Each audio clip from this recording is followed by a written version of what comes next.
Uh, okay, so gentlemen and ladies, Ndubuisi Ekekwe, let me just begin by sharing my slide here. Let me see. Application window.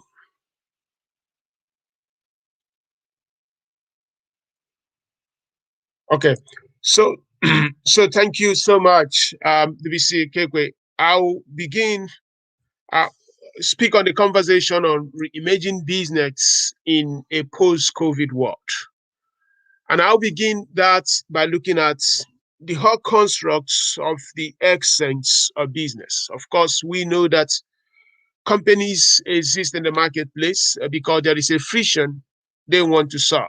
And that friction is the real purpose why companies have to be established so that demand and supply can come into a better equilibrium point for transactions to take place. As a result of the pandemic, a lot of things have changed. Many elements in our market systems have been reshaped. But one thing remains cardinal and critical, that every company must constantly continue to see the mission that it has in the marketplace. So, what do I mean by the mission? There is a friction in the marketplace that a customer has, and that friction is what a company is established for. For instance, in the city of London, if there is no restaurant in the city of London, you actually have to be knocking at every house in London for you to buy food. But at the same time, you are knocking at that every house. There is that propensity that somebody has food, and that person cannot get you to knock at his or her house. So the best way of fixing that problem is to establish a restaurant, and that becomes the mission of that particular restaurant. So whenever you are hungry, instead of knocking at people's door, you now go to the restaurants to eat. COVID will not change that cardinal construct in market system. The companies will continue to pursue their missions, and their capacity to execute that mission will remain very, very critical for their competitiveness in the market system. So you're going to have the mission, and you're also going to look the capabilities. But the interesting thing here is that the capabilities are going to continue to evolve. The capabilities that these companies need are going to continue to shape. We know that new knowledge systems are now very, very critical. And the knowledge systems across many nations, especially technology knowledge systems. How are we going to use technology to improve the efficiency in the utilization of factors of production? Because at the end of everything, we need to look at how do we deliver this service in a highly uh, healthy way, in a highly safe way, so that people are not pawns in the hands way. We also see, especially in the emerging market like Africa, that there are pioneering entrepreneurs who are emerging because of the dislocation that the COVID has brought in the market system. Because the way people look at things, the interaction between market systems, between customers and the markets, these things have been reshaped by, by COVID. So new sources of capital, we also expect things to be looked differently. So new technology systems are going to happen, and we are very confident that human systems and business processes have to continue to shape to capture those opportunities. So looking at business in the post-COVID world, you're also looking at workforce. How are we going to work?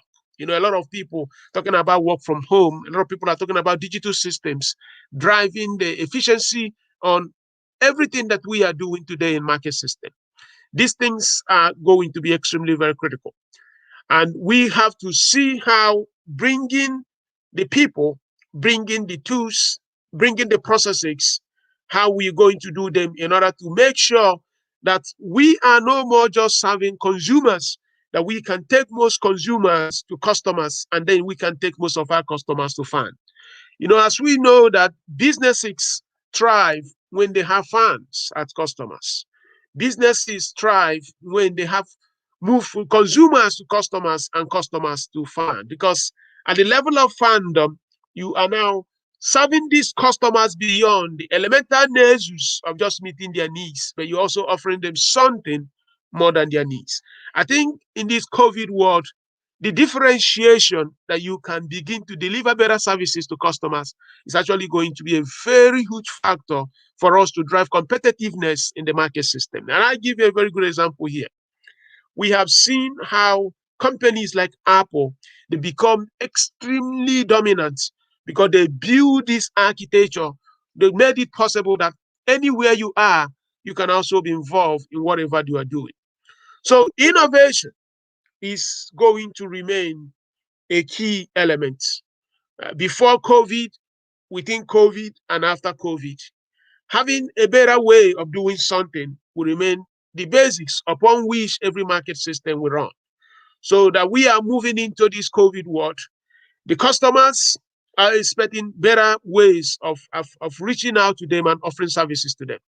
And companies that can move beyond their needs of these customers, companies that can move beyond the expectations of this customer to the level of perceptions, these are companies that are going to have the capacity to capture more value in the marketplace. And I have said many times that serving the needs of customers, of course, that's what most companies do, but going beyond their needs to the expectations and their perception is going to be very, very critical because companies have to do more because of supply has become largely unbounded as a result of digital technologies that make it possible for us to discover things. So I'll give a good example here. Let's say I'm an environmental activist and you're giving me electricity from coal. You have met my needs, but you have not met my expectation. The day somebody provides electricity through renewable like coal, like solar, the person has met my needs and the person has now also met my expectation. But we are expecting that great companies will emerge as a result of not just meeting the expectation of this customer, but going to the point of meeting their perceptions. So in this COVID world, driving that competitiveness to make sure that you can take those customers to the dimension of perception is going to be extremely very, very critical. What do I mean by that? It means that a young man sees that there is an Apple event coming up in New York City. He goes to his supervisor. He tells him, sir, I'm going to take a day off because there is an Apple event. He is paid hourly. That means any day he doesn't come to work, he's not paid. So he takes a day out of work. He goes home. He wakes up 4 a.m. in the morning and he drives to where they buy electronics. And then he wakes. He opens at 9 a.m. in the morning. He takes his 2 weeks of wage, 2 weeks of work. He hands over his credit card and they give him an iPhone. He takes that iPhone home. He has wired and videoed, set up cameras in his house, unboxing the iPhone, taking pictures to Twitter, Facebook. He said, I have just got a new iPhone. That individual is not just a customer. That individual is a fan. And that person is not operating at the level of meeting his or her needs, but you are working to meet at his perception. So in this post-COVID world, creating that level of differentiation, separating yourself from your competitors is going to be extremely critical for companies to continue to find opportunity. Because just think about it. 30, 40 years ago, the greatest companies were companies that manage supply. But today, some of the finest companies in the world are companies that control demand. So you have companies like Facebook, Google, Amazon, they have a amalgam of customers they control. And because of that, they have market positioning, creating very strong moats that not many people can actually find a way to compete. So in the post-COVID world, we need to have the capacity as entities to build competitive advantages that are going to be extremely critical for us to drive that business systems, and that is going to be how we are going to capture value. So it's about moving from operating at the low end of the market to actually moving on the upstream. What do I mean by upstream? Upstream here is talking about how do you move from where everyone is concentrated, the commoditized part of their business, and how do you move to the level where every there are very few companies that are actually operating there. So I show this with looking at the marginal costs. It's very important because COVID has shown us why digital companies are very critical. COVID has demonstrated to us why we need to spend so much effort to see that we continue to improve our ability to serve more customers at a very good competitive rate. So if you look at in the old industrial age business, you see that as cost per unit drops as a result of economies of scale, but over time, you see that the marginal cost begins to go high. This ramping up of the marginal cost means that this company cannot grow effectively because it will begin to reach into diminishing returns. But if you look at the right-hand side, like for digital entities, you see that the cost per unit continues to go like an asymptotic system where it never gets to zero, but it tends towards zero. That means that as we move into this COVID world, where most things and most entities are increasingly moving into the digital space, we are going to see companies that can actually scale to a very, very significant one. But as we do that, the question I always like to ask is, where are you operating as a business? We see today that some of the best companies, I'm using the Nigerian banking system, for example, here, are entities that are operating at the edges of the smiling curve. And it's not just the Nigerian banking system. If you go to United Kingdom, if you go to United States, you see that companies that operate at the edges of the smiling curve, they are building extremely, extremely high level of capabilities.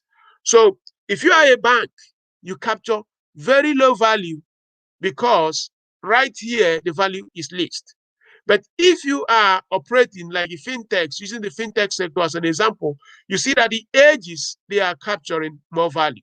So you have the Visa, the MasterCard, you have like the Nigerian one called Valve, or you can also have the fintech, the challenger banks. They handle discovery and aggregation.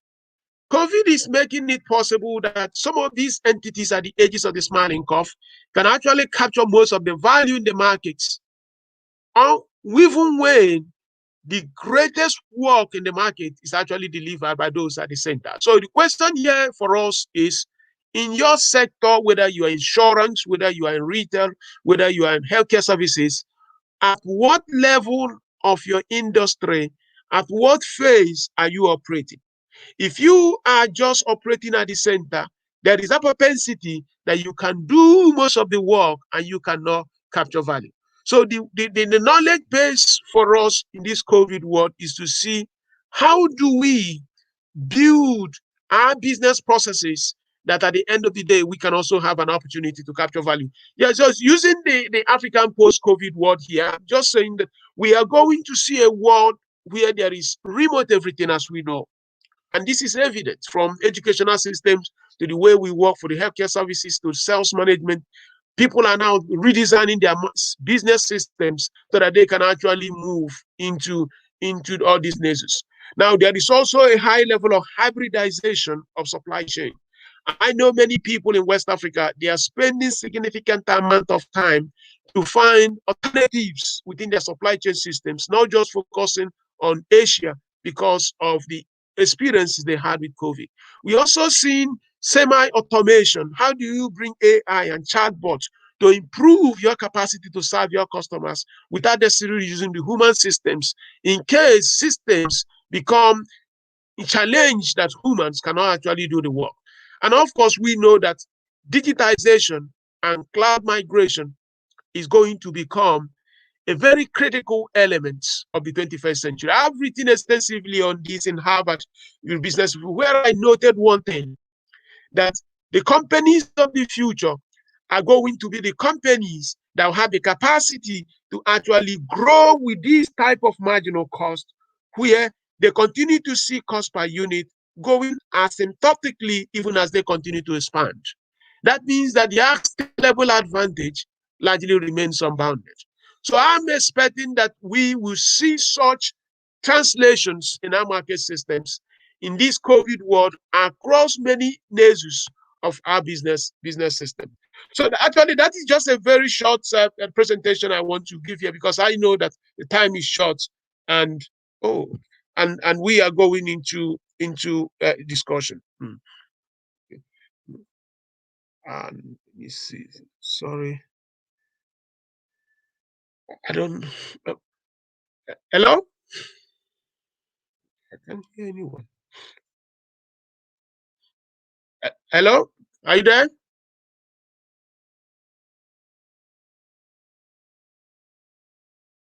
Hello? Hello? I can't hear. Hello, sir?